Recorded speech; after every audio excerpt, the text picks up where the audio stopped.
If you can remove someone's pain, you're changing the way that they feel, and it affects the way that they interact with others. So, we're on a mission to improve society, improve people's lives, and have them get the most out of their days. Welcome to this week's Escape Your Limits podcast. Our guest today is genuinely rewriting the playbook. Leading the charge at Nano Genesis Labs, they have harnessed the transformative powers of the Nobel Prize-winning discovery, the C60 molecule, offering revolutionary solutions to problems like chronic pain, inflammation, anti-aging, skin rejuvenation, and improved mental performance. Reduction of oxidative stress and free radicals. And those two things that happen is like precancerous.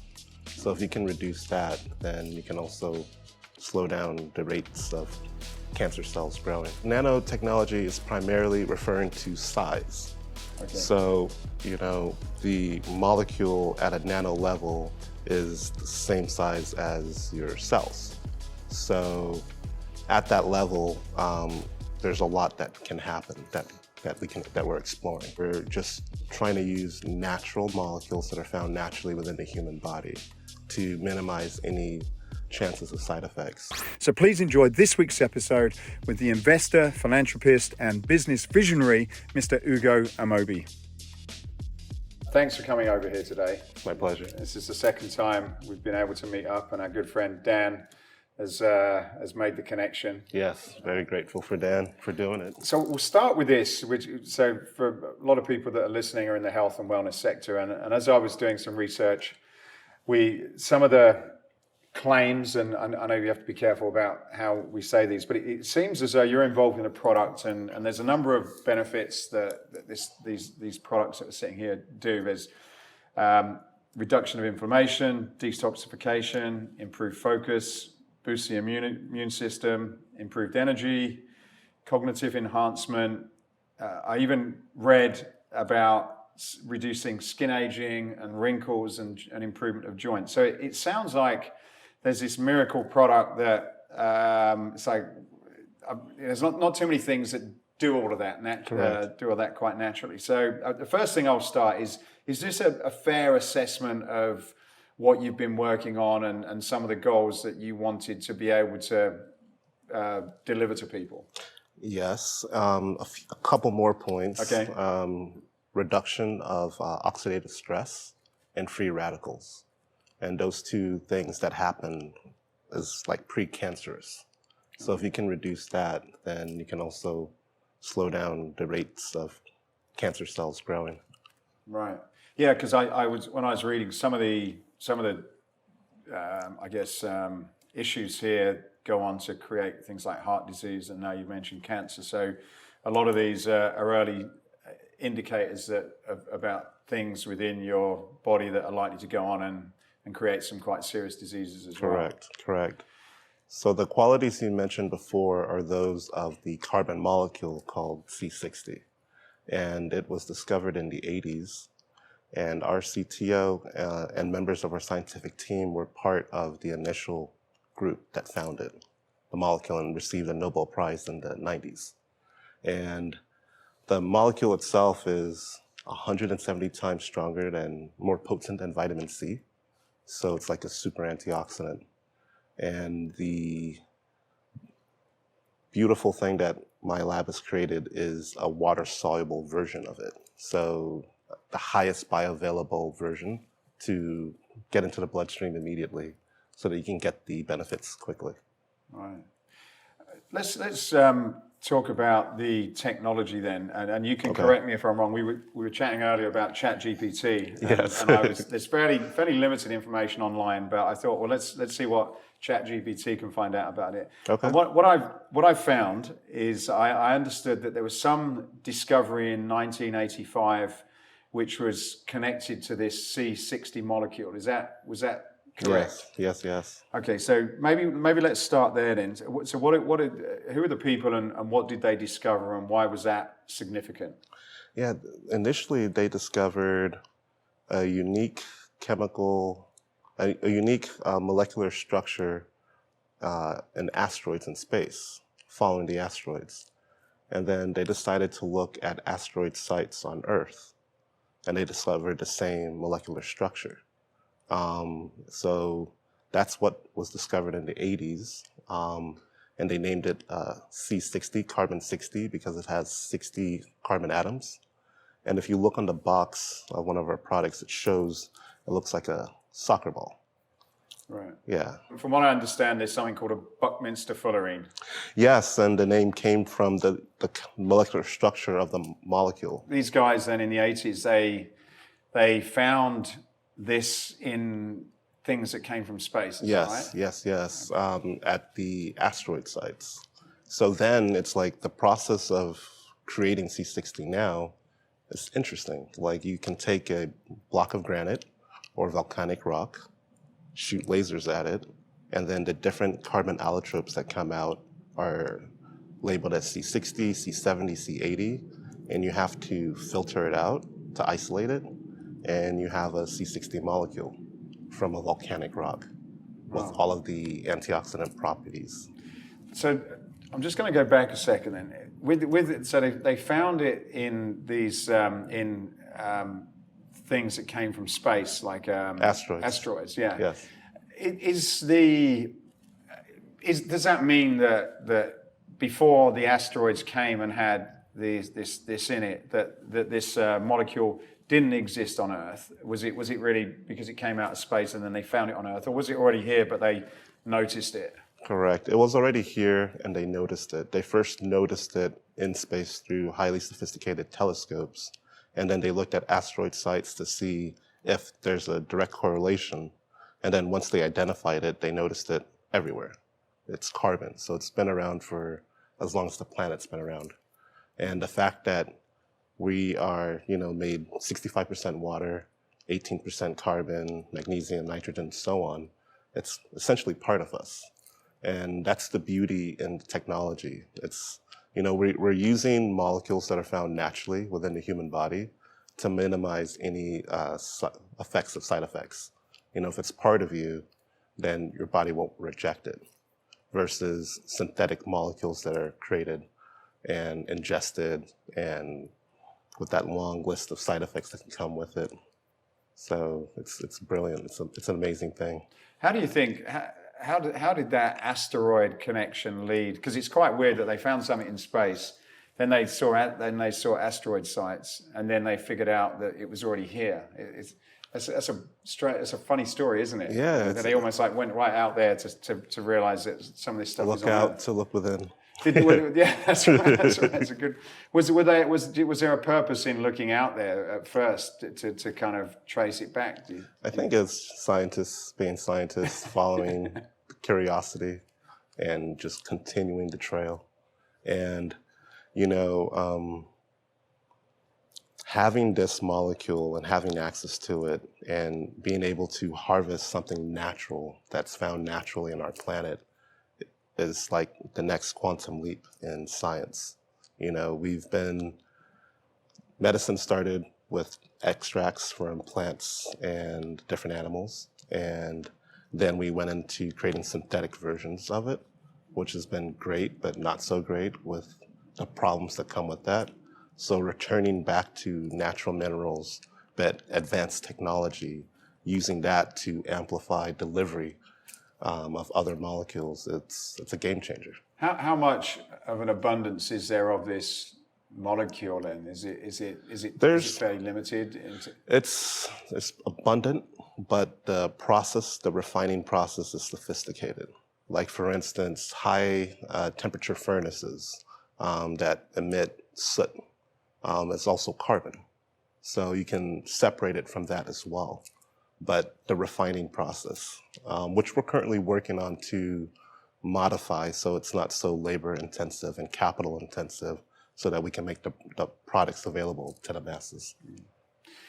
They found it then in the 1980s, and then I understood, if I'm correct, in the 90s they won a Nobel Prize for that. Correct. And so explain a little bit about that for us. Well, the Nobel Prize was awarded because the molecule itself, it has amazing biological possibilities, as we're exploring now, and also has incredible physical characteristics. Have you heard of carbon nanotubes? No. Okay, so you've heard of carbon fiber. Race industry, space industry uses that because it's very strong and very light. It's stronger than steel, but lighter than steel. So carbon nanotubes is another level of strength and lightness. What do they use that for? They're experimenting now with there's a theory, the stairwell, elevator to space. Essentially.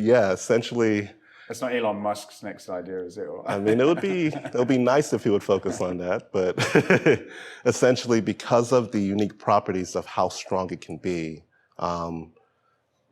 we're limited now on the production ability to fully make an elevator to space that's that tall, that long, but it's interesting. And then the other thing is it's a conductor as well. So with our Nootropics, the mind expander, we bonded ATP, which is energy that our cells produce naturally, and glutathione, we bonded that onto the same carbon molecule and designed it to go to the mitochondria in your brain, sending energy into your mitochondria. And the fact that it's a carbon molecule as well, we believe, and the clinical trials will show, that we're extending the telomeres possibly, and also increasing the signaling strength within your neurons. The wait is over. Our new Escape Fitness catalogue has landed. This is the essential guide to all of the latest product innovations that are shaping the future of functional training.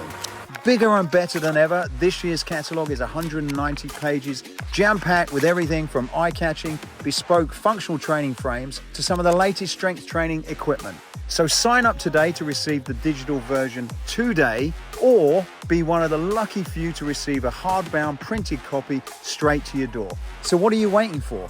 Go to escapefitness.com now. It sounds like then carbon, you've got these carbon tubes, carbon fiber, and now this C60 carbon, and most of everything that is in the planet is made of carbon. So is this sort of these are new discoveries of new compounds? Yes. That we didn't know before that are starting to be developed. And is that what you refer to as nanotechnology then? Yeah, because nanotechnology is primarily referring to size. Okay. So, the molecule at a nano level is the same size as your cells. So at that level, there's a lot that can happen that we're exploring as well. So if you compared, say, the molecules in, I may make myself sound really stupid now, but if you look at carbon fiber and looked at the smallest components of that, which I guess is carbon, and maybe there's smaller things in that. How would that compare to something like steel then? Because clearly it's lighter and stronger. Does that have something to do with the molecules that are made? The strength of the molecule. Because there is carbon in steel as well, isn't there? There is. And how does any of that, if at all, connect to this sort of nanotechnology? Well, typically with steel, we're not dealing with nanotechnology because it's industrial use, it's physical, you're touching it, you're holding it, and nano is the size of microscopic. You need to use a sophisticated lens to even see it. So in terms of the human body, using nanotechnology is what this carbon molecule is also able to cross the blood-brain barrier. So having an antioxidant molecule in the brain to deliver the positive aspects of antioxidants in the first place is a game changer, because very few things can cross the blood-brain barrier, especially something that's made of the same compound that we're made of. Alcohol does that, doesn't it? Alcohol does do that, and it inflames the brain. Right. So like when you drink a lot of alcohol, you're inflaming the brain, you're killing the brain cells, and that's the headache that we have out of it. The interesting thing is if you can get an antioxidant in there and reduce the inflammation in the brain, you can take away the effects of a hangover.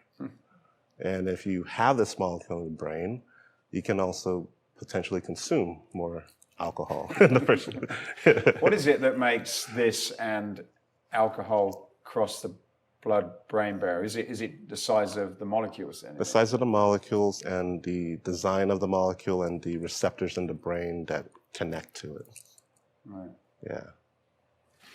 Well, coming back to this then, so there's a lot of great benefits of the products that you're developing. The way you've done it is you've used some of this, the discovery in the 80s from asteroids. The team that made that discovery won a Nobel Prize. And how did that go from where you are today by realizing that there's that discovery could make a fantastic product to cure a lot of illness and sickness and disease? Yeah, well, because of the properties of the molecule, there's been teams of scientists worldwide doing clinicals. This carbon molecule is the most clinically studied carbon molecule that's ever existed. So why is that, do you think? Because it's a super antioxidant, because it reduces free radicals, eliminates free radicals, reduces oxidative stress. Potentially, it can make the blood vessels more elastic. So, due to environmental factors and diet, things we eat can calcify our blood vessels and block it. Having an antioxidant flowing through the blood vessels to make it more elastic can potentially prevent blockages from happening or making them less likely. So as scientists are discovering this, they're running their tests to see how safe it is, if it's toxic, which we've done. We've done our toxicity studies to prove the safety aspect and see what else can be done to advance medicine. The unique quality of this is you can use this as a carrier molecule to deliver other molecules, for instance. So I hope that answers your question. I'm not sure. So it's very well studied because of those reasons. So what normally when there's a lot of money going into this type of stuff, there's a commercial reason as opposed to other products and inventions where you can't patent them, and so generally you don't get a lot of money going into it. So how has there been so much investment and time gone into this? Is it because people are able to take it and maybe add to what's currently there to make it commercially interesting? Yeah, I believe so. And, it's interesting with the way investment banking and funding and research and science goes. In the early 2010s, there was a big thing talking about quantum computing. So governments invested billions into it to advance technology. Then cryptocurrency came out. Massive capital went into invest into that. NFTs, massive capital went into that. And these technologies have like a cycle of investment cycle. So this molecule was discovered in the 80s, Nobel Prize in the 90s, a lot of research in the early 2000s and 2010s, and then things kind of shift. So when I discovered this R&D lab not too far from here, I was blown away by the individuals, the scientists, and I decided to get involved financially and invest in their lab. And then during COVID, when everything shut down, I decided to spend more time to go into the lab and just see what was going on. And I was blown away with like breakthrough after breakthrough. And I was like, gentlemen, we have to commercialize. We have to share this. And the other shareholders, they were in their 70s, 80s, and they thought the world was ending. So they wanted to cash out, bought out their shares, funded research, and commercialized and brought the products to market. So it was a labor of love. Yeah, and I was pushed into it by my wife as well. Yeah, so it's been a great thing. Some of the benefits that you're talking here, and I was chatting to Dan earlier about, and I won't go into it because I know sometimes when you talk about certain subjects, you you get bumped off things like YouTube and that. But I understand there's a lot of power in this, and I could arguably challenge some of the things that are in the pharmaceutical industry, as an example. How have you navigated that? Because if it does do some of these things, it would be quite disruptive for the traditional chemical pharmaceuticals. Well, this is the reason why we decided to also fund clinical research, so that we can produce everything that we've been seeing on a non-clinical setting. In a clinical setting, submit the results to the FDA, which we're doing, and go the drug route. So we're actively going the drug route to make it available for the traditional medical industry, while maintaining our dietary supplement line. And the beauty is, although our products are very effective, we can still collaborate with the pharma industry by licensing part of our technology to enhance their molecules and safety of delivering into the system, into the human system. So we're not here to destroy the industry. We're here to advance, the industry and provide great technology and products to society. With what you're doing with this C60 molecule, which I guess is that, am I correct in saying that's the foundation of what you're building products upon? Yes.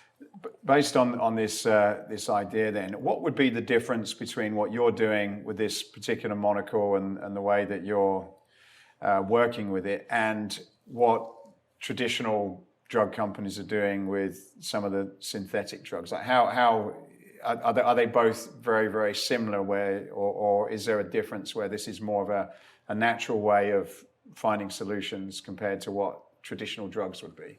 Yeah, I cannot speculate on how they're running their businesses, but our belief, our foundation, we're just trying to use natural molecules that are found naturally within the human body to minimize any chances of side effects. So a total natural route, and that's our concern. If we stick to that and we stick with that, then it's better for everyone versus diluting or creating synthetic versions that the body can reject. It's not advisable. I don't think it's a good idea. Yeah, that's right. It seems as though most of any new drugs that come out, there's always a long list of side effects. Yes. How, when you've looked at your products, there must be some side effects. How have you seen that in the tests that you've done, in terms of things that could go wrong if you take it? Yeah, we've had, so for instance, with the Eon C60, the side effects we've seen thus far in certain individuals has been based on diet. So the molecule is a detoxifier as well. It can bond to heavy metals, and you pass it through your urinary system, and also trans fats. So if you're eating a fatty diet and you have a lot of trans fats in your system and you consume our product, it will act as a detoxifier, and you'll have like loose stool for a few days. You'll pass it. So that's been the only side effect we've been receiving thus far. Wow. But it's a good thing in another way to look at it. Yeah. So what about things like, I know I've heard of people eating lots of fish and tuna for years and then having excess heavy metals that they have quite an issue with. So and the microplastics as well. Right. Okay. While you have the microplastics in your gut, it's your body's breaking it down, and the chemicals that are used to make those microplastics leak. So having a detoxifier like our molecule, well, I'll take it back. So typically speaking, in terms of physics, everything within the human body is negatively charged, and bacteria, viruses, foreign particles are positively charged. And this is typically how your white blood cells know where to go and what to attack. So we made our molecule also negatively charged, so it can assist with the white blood cells. So, So having heavy metals in your system, it bonds to it, and then you pass it. And in terms of inflammation, and arthritis, like in the joints, repetitive motion and just breakdown of your joints over years causes micro tears to happen, which will allow for improperly digested food and bacteria to get in there, and triggers your white blood cells to attack. And the attacking is the pain that you're feeling. So in theory, having a molecule that's also negatively charged that can bond to the inflammation and pee out, you can pass it out, you can see how we can actively remove inflammation from within the body. So it's amazing. And we're doing the clinical trials to also prove everything and have the results to back it up. Wow. And my guess then, you mentioned cancer before. Does that operate in a similar way where it's inflammation based? And free radicals and oxidative stress causing your cells to mutate. Right. Yeah. How does it work when, this is sort of a little bit off my question, but it's made me think about it. How does it work when your immune system gets overrun? So I guess there's a balance when your immune system's in control, and then when you get a certain amount of inflammation, such as happened, with the things recently in our history, you get overrun by that inflammation, and it can no longer keep up. How does what you're talking about assist in your immune system fighting this overflow of inflammation in your body? Yeah. So having another molecule that is attracted to inflammation, that bonds to it, and that is water soluble, so it's in your bloodstream and can be passed through your urinary tract, literally assists your immune system. So it's like another agent in your body working on your behalf to detoxify it, rid it, and eliminate things that don't belong in it. Mm. And does your body then typically, without that then, is that just a slow process of your immune system trying to get back in control of everything, and the time it takes for that to settle down? Is that how it? Pretty much. Right. Yeah. Wow. The products then that you've got, let's run through those then. So what are the key items or products that we have on the table here, and what do each one of them do? Okay. So Eon C60, that product, it's designed to remove inflammation. So 90%, 95% of all diseases are inflammation based. We started our first set of clinicals at the VA hospital by UCLA for arthritis, so that we can have a non-opioid pain management solution for our veterans. So another interesting thing that we're seeing with this, from what our customers are telling us, people that are suffering with Alzheimer's are seeing good results by having this molecule in the system, because it can cross the blood-brain barrier. It's an antioxidant, it's a detoxifier. We're seeing that they're becoming more aware, and we're getting ready to run another set of clinicals for that as well. What would, with Alzheimer's then, what would be happening that this can undo? So are you saying that Alzheimer's is not necessarily a permanent state, that there are things that can undo? That's what the research is looking like. Wow. Yeah, it's very encouraging what we're seeing. And they think it's an inflammation-based condition, and reducing it. That, and possibly things in the brain that shouldn't be in the brain, potentially building up plaque along the neurons. So something that can break that and allow your neurons to send signals properly. could be a good thing. Coming up next. Where does the name nanotechnology come? Was that your term or? Nano Genesis, nanotechnology. Nanotechnology, yeah. It's a reference to size. So nanoscale is in reference to the size nano, macro, etc. So with in the electronics world, like nano chipsets, very tiny chipsets. In the biological world, nanotechnology, very tiny molecules. Our goal is to just grow as big as possible to reach as many people as possible and have healthy products on the market available for people to choose and give them an option. The more we're connected, the more that good can happen. So this, you're using it for arthritis, potentially Alzheimer's? Potentially. Yeah. I'm aware that these are all just, you're not making any medical claims. Absolutely not. What other things are you? Pain. So, for the sports industry, removing inflammation, great for recovery after workouts.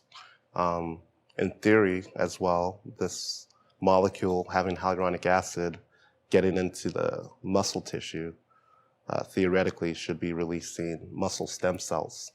So with the professional athletes and non-professional athletes, what they've been telling us is they're recovering much quicker after workouts and they're feeling less soreness. So potentially we're limiting the lactic acid buildup as well.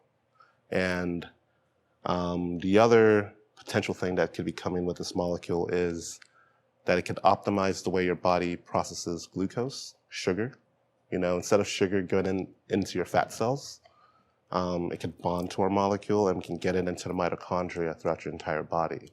So people are reporting that they're feeling more energized throughout the day while using it, feeling less pain throughout the day while using it, and getting more rest, deeper sleep. Why would it want to bond to sugar, and is it because is that where it's an excess of sugar that's not being used or utilized more? And sugar's energy. Okay. So would that not be preventing you from getting that energy from sugar, or? Well, better delivering the energy that sugar has to where it needs to go in the mitochondria versus excess sugar going into fat and being stored. Okay. And then how does it do that? What's happening there to sort of direct where it goes then? I think the clinicals will show. Right, okay. Yeah. What do you think is happening there? I'm just curious. I think we think that because glucose is essentially energy as well, and this is attracted to it, the functions of, for instance, like the Mind Expander, the other two products, we're having it deliver ATP directly into the mitochondria. So energy into the power station of your body that produces energy to produce more energy. So that is designed to do it in the brain, whereas this C60 is designed to do it throughout the entire body. Right, okay. And on this one then, this is still C60, but is this a different formulation then from this one? Yeah, so let's pull this out. So this is a different formulation. Right. We added ATP and glutathione onto the carbon molecule in this. Okay. And it's designed to go to the brain. So we're seeing incredible results from people with ADHD, where they're able to focus better and stop using chemical amphetamine-based drugs like Adderall and use a non-synthetic, non-chemical drug, a supplement instead to increase focus. We've been hearing great results from people on the spectrum, autistic adults, being able to deal with the different things that happen throughout the day. It's typically, an autistic mind, they like to do the same thing, like stay in their comfort zone, and limit exposure to different individuals, causes anxiety. So we've been seeing less anxiety, more focus. And for those that are not on the spectrum or dealing with ADHD, it's been acting as a supreme mental enhancer, increasing your ability to focus instantly, like within seconds to minutes for some individuals. And that's this first one there. Yes. So that's ATP bonded with C60 and glutathione. Yes. What is when I had through that pandemic period, I had these glutathione injections, which what is glutathione? I had that with vitamin C, and is that, and that was supposed to be kind of more of a wellness boost, but what would glutathione do in this case then? Glutathione in this case, because we're doing it at a nano scale as well, we're getting it into the body where it needs to go, and getting that into the mitochondria is also optimizing your mitochondria performance.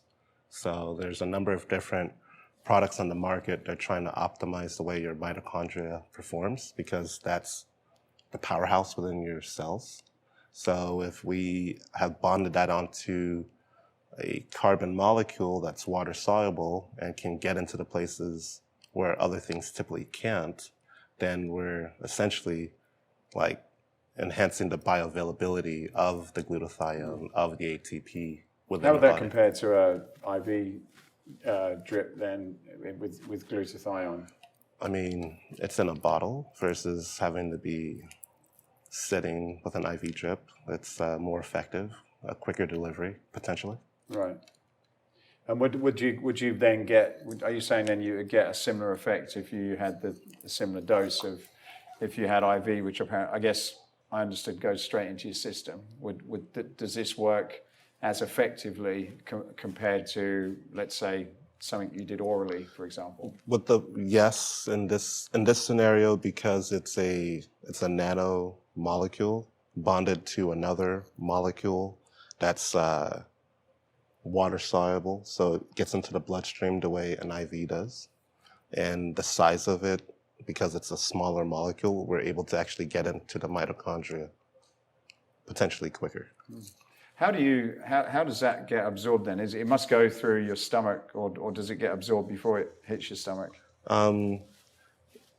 The studies will show the absorption rate, but we believe it gets into the bloodstream before it gets to the stomach. Right. And the other product we created, we put the molecule into an inhaler like this. Right. So that you can inhale it into the lungs, and the lungs are connected to the brain, and you can get it to the brain rather quickly. So have we finished on those two? Yes. Okay. All right. Well, it's a good time to come on to this. So this was interesting because when I looked at it, it looks like a vape pipe, and I think we all know quite a bit about how the negative connotation with it. Yes. Don't want to get involved in that. How does this? We'll start off with the delivery mechanism. How does this delivery mechanism work, and why doesn't it screw up your lungs, particularly as it's meant to be a health product? Yeah. So let's look at this as a device and remove the stigma from it. So it's a device that can vaporize molecules. So if you put bad ingredients into it, you'll get the results that are associated with that. If you put good ingredients into it, then you get the results associated with that. So the lungs are connected to the brain. If you can inhale something into the lungs with glutathione, which is great for the lungs, and it's super antioxidant like C60. We believe that it's also lowering the viscosity of the pulmonary surfactant in your lungs, the pus, allowing for your lungs to get more oxygen in. So one potential benefit. The other is the uptake, the quickness of it. Inhaling through the lungs, a molecule that can go into the mitochondria in the brain would mean that you could potentially feel the results within seconds versus minutes, having to go through the bloodstream. Yeah, I've seen a few different versions of I'm not sure whether they've been vitamins or minerals or something, and I was curious because I suppose, as you said, there's stigma attached to this, and people think about it in terms of smoking and nicotine and things. But is this? Do you see this as a technology of administering good things into your body because of the way that this works, and why have we not seen more people administering things like this in the past? Great question. So one big difference between this product and everything else on the market, I've mentioned a few times that we've made our molecule water soluble. So we're able to put it in a liquid water solution in a sense versus oil. Everything else in the industry is oil based in a sense. So it's never a good idea to put oil into your lungs, you know. So, but people do it. We all have our vices, but using water vapor instead is a game changer. If you Google C60, you'll see a bunch of other companies and other products that are C60 products. They will all be based in oil. Whether it's MTC oil, coconut oil, or avocado oil, you're still consuming excess oil into your body and having to have the molecule go into the liver and be processed out and hope that a percentage or two get into the bloodstream. Making it water soluble pretty much increases the bioavailability like exponentially in comparison. So with the other vitamin vapes, they're still doing it in oil versus not doing it in oil. Is it more difficult to come up with things that are not oil based then? Yes, it's a $1 billion patent. Very difficult then. Very difficult. With the nano part then, like these small molecules, is that really just describing the C60? And are there other molecules that that you're thinking about? Or well, let me say it in a different way. So is part of the reason why you can do this because the molecules are so small? Yes. Yes, okay. So small and able to cross the blood-brain barrier. Right. Is there any other nano chemicals? Probably chemicals. Is there any other like nano things that you're seeing and studying that are quite interesting? Like, is it a big field? Or there's a number of other people looking at this nanotechnology. It's a big field. This technology we created a few years ago. What we're actively researching now is incredible. Like, we are experimenting with using this carbon molecule to activate stem cells in different parts of the body. So it will revolutionize the stem cell industry. But that's in R&D. We're in development. Where does the name nanotechnology come? Was that your term or? Nano Genesis. Nanotechnology. Nanotechnology, yeah. It's a reference to size. So nanoscale is in reference to the size nano, macro, etc. So with in the electronics world, like nano chipsets, very tiny chipsets. In the biological world, nanotechnology, very tiny molecules. Is that something that in the world is a relatively new thing, a new discovery, like being able to look at some of these nano particles and things? We get some interesting emails and they ask, do we have like nano robots in our products and stuff? And it's Hollywood mixed with fantasy, it's different. But it's typically just in reference to size. How do you use technology in what you do? Has the development in the tech space allowed you to look and do more product development that probably wouldn't have been available a few years ago? Yes, and having access to information. We pretty much built our company during the lockdown period. So, utilizing technology and respecting space and privacy was great. Optimized the way that we run the company from having like excess, I guess, dead weight. I don't know if that's improper to say. I know what you mean, right? But yes. And, you know, just constantly having your finger on the pulse to see what's happening, where, getting more information and getting more data in to affect or influence, you know, where you take it, what avenue to follow and where to research. So as technology advances, you know, more collaboration as possible so we can share more ideas. I know you've been using AI to generate pitches to raise investment, but have you used AI in any of this stuff at all? Or are you thinking about it? We're thinking about incorporating it into our website so that we can have our customers. We're working on a database where we're uploading all the clinical studies ever done on this molecule, so that we can have our own database and customers can ask questions. Because, you know, we're hoping that your doctor is aware of everything that's happening in technology is what people are stuck with right now. So providing more information to let them do more research on their own and compare notes with their advisors is what we're trying to do. That's how we're actively working with AI. Have you got any interesting examples or case studies with people that you've had kind of really amazing success stories on? Absolutely, absolutely. We have a few professional swimmers now using our products, and they're breaking personal records. The Mind Expander, we're getting incredible feedback from individuals that are suffering with depression, you know, that just feel unmotivated to get out of bed and do what's necessary. They're telling us that they're getting the confidence and the added kick in the pants to get up and just improve their situation.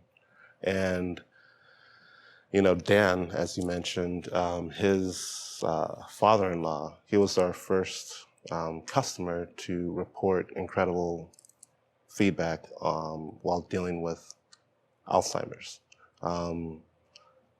His wife was considering putting him for professional care, and they gave our product a chance first. And within a week, he was returning back to himself, having conversations with her that they haven't had in decades. You know, a couple weeks later, spending time with his children, going to the beach when he hasn't left the home in months, you know, dramatically improving and changing his life. And people that are, you know, initially we started marketing to the arthritic community, people dealing with pain, chronic pain. And it was kind of hard breaking through because I believe they get kind of jaded, you know, after dealing with chronic pain for years. You kind of just feel like you've seen everything, you've done everything. But the moment that the pain starts to leave, it's a relief and it changes the whole personality. I was reading on our notes that 1 in 5 Americans have adult Americans have pain, and it seems that like this whole pain management industry is enormous. It's enormous, and you know, if you can remove someone's pain, you're changing the way that they feel, and it affects the way that they interact with others. So, you know, we're on a mission to improve society, improve people's lives, and have them get the most out of their days. I heard you got some celebrities as well involved in it. Yes, we have a few. What are the ones you can mention?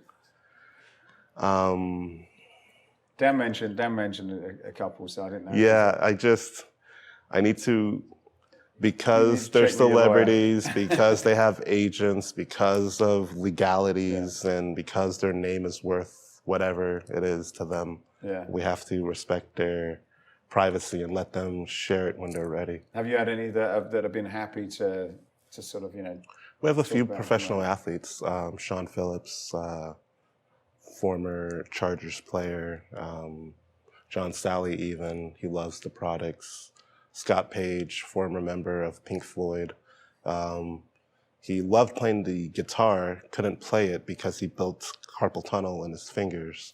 And after using our products for a week, 2 weeks, he's back on the guitar, playing the saxophone as well. He gave us a beautiful testimonial. He's on your website. Yeah, yeah. Right. So there's Mike Tyson as well. Yeah, I heard about him. He loves it. There's a bunch of people. How's Mike using it then? For inflammation, dealing with inflammation, David Rodriguez, another professional boxer. And you got some UFC people as well. Yes, as they have surgeries, they have breaks. Having a metal rod in your body is like permanent site for inflammation. So they're experiencing less pain, without using an opioid or a drug that's going to destroy the lining of your liver and gut. And they also love that they just feel looser in the morning, less stiff. So, I feel for these athletes that donate their bodies for our entertainment during their prime. It's crazy. And then they have to live with the pain for the rest of their lives, some of them. So we're like excited to offer them something that, helps without destroying. The one that I was interested in is this Mind Expander. I've tried it a few times. We had a chat before we started, and I certainly find if I've got any projects that I need to get my head into that could normally take me an hour or so of drifting before I can focus, it seems to accelerate that process. And I guess it's an interesting market. This mind expanding. What do they call it? Nootropics. Nootropics. Yeah. It's. When's the last time you took a nootropic that you actually felt? What is it? What is the new? How do they define a nootropic? Brain supplements to enhance focus and brain optimization. Right. So, yeah, having. I think we're 20 years ahead of the competition. Because when Dan came last time, we did the brain tap, who I understand you guys are collaborating a little bit on. And when you were here, you said, "Well, take this before you do the brain scan, the scan, and then take it afterwards." Now, unfortunately, because of time, we didn't get to do that. But have you done that type of test on other people? They've done that test on hundreds, and the scan can show a 20 to 60% boost in your alpha and gamma and beta waves, your focus. We have a number of different neurologists and brain scientists studying our products right now and doing papers on it and seeing enhancements within minutes. And the clinical trials we've done are showing that we're creating new brain cells in vitro. So another game changer. That's amazing. Do you think you touched on recovery being increasing? I guess that's a physical side, but are you seeing anything like enhanced sleep and mental recovery at all? Because I know Dan said you shouldn't take it towards the end of the day. Yeah. But how does it, if all, link into sleep? Well, again, it depends on your brain, right? All our brains are different. So someone with a racing mind, like ADHD, using this calms the brain, calms the mind, lets them just focus on what they want to, and they can sleep just fine with it. Someone that doesn't have that issue, this is sending energy directly into the brain, so it keeps you going. So if you have a late night call and you need to just focus, you can literally take a puff and get into the flow state within seconds. The C60 typically increases your quality of sleep overall. So combining the products, using them daily, it's like optimizing your body to the best version of itself to allow you to do everything that you have to do. And also it's like we're living longer as a society, but we're not necessarily living better, So it's like our pain, our battle wounds kind of like show us our age internally, right? So if we can work on removing the pain, then what is age in the first place? You know, if you're at your prime your entire life, I would imagine that's a better way to live than just slowly doing the opposite. What's the plans for your company now? You got your first 3 products out. What stage are you at now then?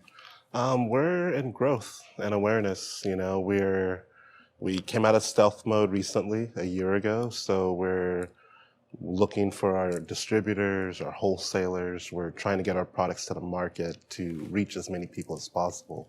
You know, we're doing our clinical trials as well to have the data to back up everything that we're seeing. So our goal is to just grow as big as possible to reach as many people as possible and have healthy products on the market available for people to choose and give them an option. What's your distribution model? You mentioned you've been in China and Thailand and a few other places. Do you set up country master importers and they set retailers up? Are you direct to consumer? How do you, if anyone's listening and they think I'm interested in this, what's your model? We're working directly with distributors. And different countries require us to register with the Ministry of Health and go through that process and then deal with the distributors.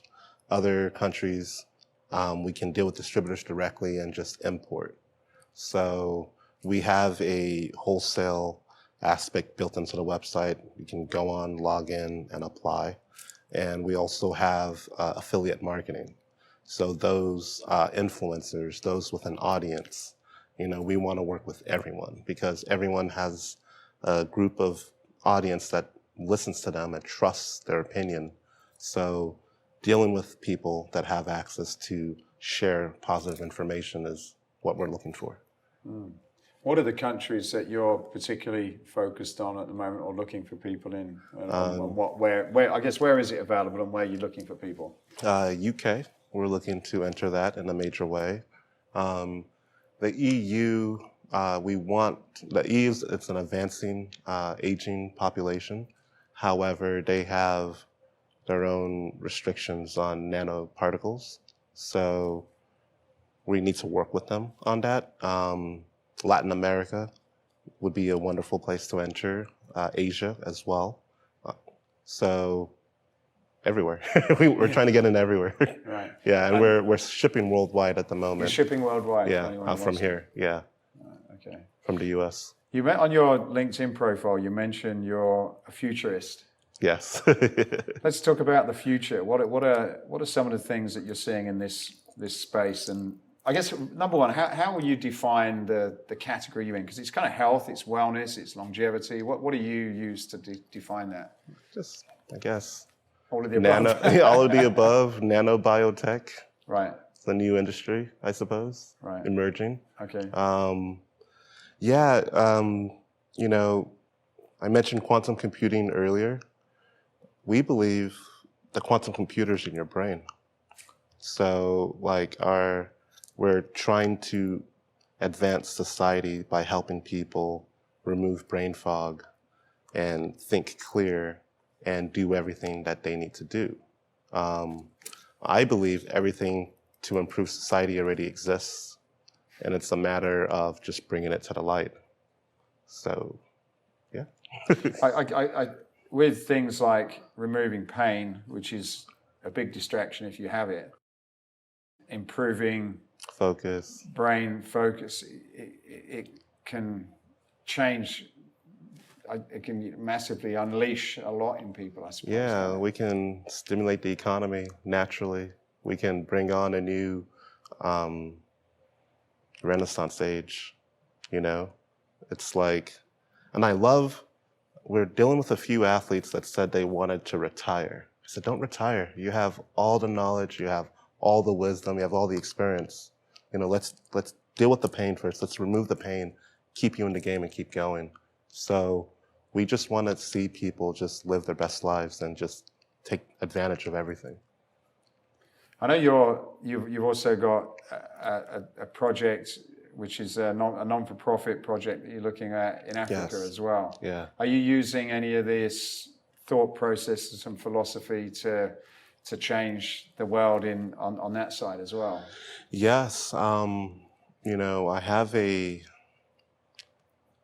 microgrid company, an energy company, where we are creating microgrids in parts of the world that don't have access to consistent energy. So we have a few microgrids that we created in Nigeria, where we're utilizing solar, battery, and the ability to just create power locally versus relying on the power grid. So that we're doing. We have a nonprofit called Earth Ice. That was the one I saw, yeah. What's Yes. that? So that, we took like a grain of sand, made it hollow so that it could float on water, and treated it so it's 99.5% reflective of UV rays. So it has like the same reflectivity as the polar ice cap. And you know, as the world is heating and the ice is melting, it's removing ice and exposing soil, which is darker and attracts more heat. So the system continues. If you can lay something on top of the soil that has the same reflectivity as the ice itself, you can cool that section. If you have a material that can float on water and reflect the UV rays, you could potentially cool bodies of water. You know, we have dead zones in the ocean where it's too hot for anything to survive. So this was created to eliminate the dead zones, which are also the heat of the sun, the rising temperatures are killing the coral reefs, the reefs. It's just boiling them. So potentially putting this material on top of the water could cool that location. And the material also turns into food for diatoms. Diatoms, like plankton. Oh, okay. Yeah, so they come up, they eat it, and it creates more biodiversity and allows for more food to be provided for the fish and everything else. So it's incredible. Yeah, something we're working on. So what is it, in a typical week then, where do you kind of come up with this stuff? Like, are these structured meetings where you're looking at these ideas? Do you go out running and you think? It's not just me. I have like a super team of incredible people working together. So we're all motivated. You know, we've all lived very good lives, done incredible things, and are fortunate now to focus on our altruistic aspirations of helping people. So, and we're connected. So we're working 24/7. Like from the moment I open my eyes to close it. And have you got? It seems like this nano idea is a part of it. Is there a philosophy that you've generally got in terms of your investments and your projects that you're specializing in, that you feel as though there's a long way to go on it? Yeah, I used to have a more technical approach, but once I became a father and a husband, you know, I look at the world differently. I want to make my kids proud. I want to make my wife proud. So whatever we decide to engage in has to be good overall. Good for humans, good for animals, good for the planet, sustainable. And if everything matches, we proceed. And you say you think a little bit differently. For people that are listening and wanting to keep an eye on the future, in particular big trends that are likely to have a big impact on all of us, what would be some of the things that you would say, kind of look and read and watch and keep your eye on these areas? Is there anything that you particularly do that to that are worth, that we may not be thinking about? I would say the wellness space in particular, because one positive thing that happened from the pandemic is it brought to the forefront the value of health. And, you know, we saw what the traditional path looks like, and now, you know, the non-traditional homeopathic path, herbal path, you know, Eastern path it's coming up. So I think there's going to be the next billion and trillion dollar companies are going to be in the wellness space because everyone wants to live and be healthy. That's what I think. I would agree. did a podcast a little while ago, and it was interesting you mentioned that East and West, because the pandemic has certainly created a slightly different level of awareness of when people think about drugs and things. You know, when I was at school, you used to just do a lot of that stuff and it happened. Yes. I think now people have questioned it in a way that they haven't done before. It's like, hang on a minute, who makes this stuff? What do they stand for? And we have more access to information. Exactly, yeah. So we should be evolving as a society instead of devolving. Yeah, and when a friend of mine that studied more of the Eastern philosophies from the mind with meditation and some of the different Ayurvedic medicines and herbs, and there's this whole wellness system that has evolved over thousands of years that's different to the Western, where we've probably used medicine and science, for example. And then there's this very traditional Eastern philosophy that covers everything from movement to mindset to absolutely everything. And it kind of almost a bit like what you've said makes you think, well, probably the optimal is finding a way to combine both of them. You know, having the health side, but using technology and innovation similar to what you're doing. You know, nanoparticles and carbon molecules that are in the world, and more sort of natural products would almost seem as though that's probably got to be the next stage. Potentially. Yeah. If you had to sort of say, well, ideally what would make sense, then that would probably make sense for me and my family. Right. If you had to have something. And 20 years ago, like what you're doing now, sharing this information, having this podcast would have been a lot more challenging than it is now. And you have the ability to share this with your audience. So stimulating, creating, you know, the next geniuses, the next people to come out and help and further, you know, advancement in our lives. So I feel like the more we're connected, the more that good can happen. And it's even interesting. It's like, if you look at the internet, like it's quite siloed, you know, like everyone just sees what they want to see due to the algorithm. So if you choose to have a positive outlook and look for the things you're looking for in a positive sense, you will find it, and it will just confirm, grow and grow and grow. But if you look for the opposite, you'll also find that as well. I think that's something. Last night I was listening to an interview, and it was the guy who used to own Twitter. I'm trying to think of his name now, Dorsey. And Jack Dorsey.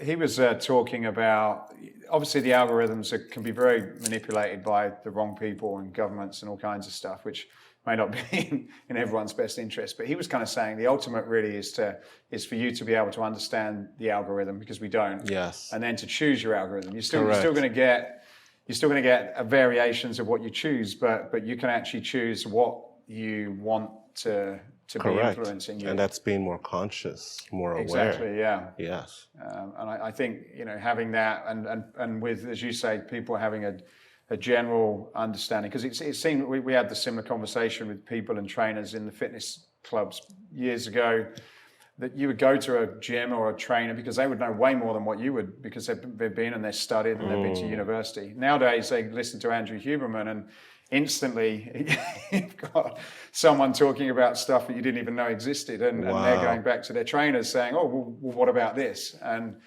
so now it's quite dangerous in the wrong hands, because they probably don't appreciate some of the foundational principles that they need to understand to really apply it in some cases. But you have got the general population understanding what that is just being discovered in universities and things, isn't it? Yeah. So it's like, you know, before my scientists created these products, I was considering taking a speed reading course so I can like consume more information. I felt like I was losing my edge. So thank God for this, because I mean, I didn't have to take the course, but being able to just think clear, have no brain fog, have sustained focus to consume information has totally changed my life. It's like my superpower. It allows me to do much more than I was doing before. So if you now pair this with like AI, that must be a real superpower then, because I guess you can understand. You've now got the support of something like a Chat GPT to avoid you having to speed read. You can always put a whole book in there and. But you still have to verify what you're getting at the same time. Yeah. But it must save you the time of having to speed read, because you can have it summarized and then you can just choose the bits 100% and go deeper on those relevant parts. Yeah. Well, look, final question then. Okay. Escape Your Limits is about escaping what you've believed is impossible and gone to make possible. What would be a memorable example of escaping your own personal limits? Doing this podcast. This was like the last thing I ever thought I would do in general, like in an interview or a podcast. I'm typically like very private. So doing this has felt great. You enjoyed it, have you? I'm enjoying it, yes. And then like I started speaking at conferences recently, and I was incredibly nervous the first time, but I got such good feedback, you know. It's just stepping out of my comfort zone and embracing something new. So it was, I think public speaking was like the one fear that I was actually holding on to, and knocked it out. So I guess. They say that's one of people's biggest fears. I don't know what they compare it to, but it's meant to be up there with like really scary stuff. Yeah. So that, and like, I don't know, typically every day, everything that I look at, I'm just constantly asking myself, is this the best? Can it be bigger? Can I look at it at a different angle? How else? So I'm like constantly challenging myself on everything. Is this like, am I doing what I should be doing? Is there more? Let me check. So it's my outlook, it's my attitude. Fantastic. Well, Ugo, thank you very much. Appreciate your time. Thank you very much for introducing me to this. And I'd love to stay in touch with you and see how things keep progressing. I would love that. All right. Thank you, Ugo. Thank you.